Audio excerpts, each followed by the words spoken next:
Hello viewers, আসসালামু আলাইকুম। চলে আসলাম আপনাদের মাঝে নতুন আরেকটি ভিডিও নিয়ে। অনেক সময় দেখা যায় আমাদের মধ্যে অনেক ভাই বোন আছেন ইমো ব্যবহার করার সময় মনের ভুলে অনেক ধরনের ইমো ভয়েস ক্লাব রুমে জয়েন্ট করে ফেলেন। তবে জয়েন্ট করার পর সেই সকল গ্রুপ কিন্তু আমাদের ইমো প্রোফাইলের নিচে শো করে। তখন আমরা অনেকেই চেষ্টা করি যে সেই সকল গ্রুপ থেকে কিভাবে লিভ নিব বা সেই সকল গ্রুপ আমাদের ইমো প্রোফাইল থেকে রিমুভ করব। তবে সেই নিয়মটা আমরা অনেকেই জানি না। তো ভিউয়ার্স, আজকের এই ভিডিওতে আমি আপনাদেরকে দেখিয়ে দেব যে আপনাদের মধ্যে যেই সকল ভাই বোন মনের ভুলেই ইমো ভয়েস ক্লাব রুম বা ইমো গ্রুপে জয়েন্ট করেছেন এবং কি জয়েন্ট করার পর সেই সকল গ্রুপ আপনাদের ইমো প্রোফাইল আইকনে শো করে, তো আজকের এই ভিডিওতে আমি আপনাদেরকে দেখিয়ে দেবো যে কিভাবে সেই গ্রুপগুলো আপনাদের প্রোফাইল থেকে রিমুভ করতে পারবেন বা সেই সকল গ্রুপ থেকে কিভাবে আপনার সঠিক নিয়মে লিভ নিতে পারবেন। তো চলুন এই কাজটি কিভাবে করবেন আমি আপনাদেরকে দেখিয়ে দিতেছি। এই কাজটি করার জন্য প্রথমেই আপনাদেরকে যেটা করতে হবে, আপনাদের ফোনের প্লে স্টোর থেকে আপনার যে ইমোটা ব্যবহার করেন সেটা আপডেট করে তারপর সেই অ্যাপ্লিকেশনটি ওপেন করবেন, অর্থাৎ সেই ইমোটা ওপেন করবেন।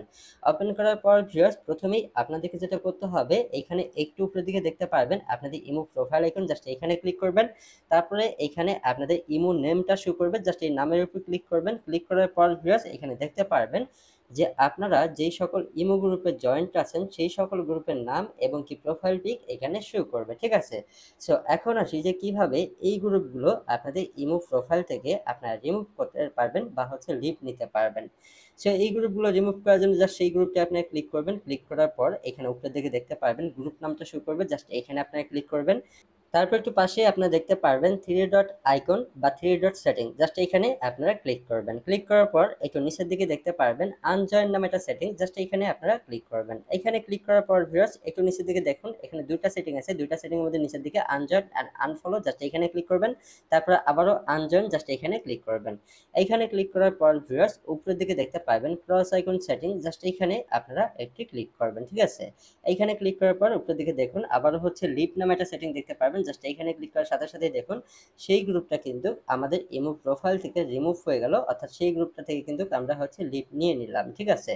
তবে ভিউয়ার্স, এইখানে আবার আরেকটি কথা আছে। অনেক সময় যেটা হয়ে থাকে, আমরা অজান্তেই আমাদের ইমো আইডি থেকে আমরা নিজেরাই কিন্তু গ্রুপ তৈরি করে থাকি। এই যে দেখুন, এই গ্রুপটা কিন্তু আমি নিজেই তৈরি করেছি। তো আপনাদের মধ্যে অনেকেই আছেন যে নিজে থেকে গ্রুপ তৈরি করেন। সেই গ্রুপটা থেকে কিভাবে আপনারা লিভ নিবেন বা সেই গ্রুপটা কিভাবে ডিলিট করবেন, জাস্ট সেই গ্রুপটায় ক্লিক করবেন। ক্লিক করার পর সেম ভাবে গ্রুপের প্রোফাইল নাম, জাস্ট এইখানে আপনারা ক্লিক করবেন। ক্লিক করার পরে আমি দেখিয়ে দিতেছি কি করবেন। এই যে দেখুন গ্রুপের প্রোফাইল নাম, জাস্ট এখানে ক্লিক করতে হবে। ক্লিক করার পর সেম ভাবে এটা সেটিং একটু ডিফারেন্ট হবে। এইখানে দেখুন সেটিং একটা আইকন দেখতে পারবেন, জাস্ট এখানে ক্লিক করবেন। এইখানে ক্লিক করার পর উপরের দিকে স্ক্রল করে নিচের দিকে আসলেই পেয়ে যাবেন ডিসব্যান্ড রুম, জাস্ট এখানে আপনারা ক্লিক করবেন। ক্লিক করার পর একটু নিচের দিকে আবারও দেখতে পারবেন ডিসব্যান্ড নামে, জাস্ট এখানে ক্লিক করার সাথে সাথেই কিন্তু আপনার নিজের তৈরি করা গ্রুপটাও কিন্তু আপনাদের ইমো প্রোফাইল থেকে ডিলিট হয়ে যাবে বা রিমুভ হয়ে যাবে। তো ভিউয়ার্স, আশা করি আপনারা বুঝতে পারছেন যে কিভাবে একটি ভয়েস ক্লাব রুম থেকে লিভ নেওয়া যায় বা সেই ভয়েস ক্লাব রুম কিভাবে ইমো প্রোফাইল থেকে রিমুভ করা যায়। সো এই ছিল ভিডিও, সবাই ভালো থাকবেন। আল্লাহ হাফেজ।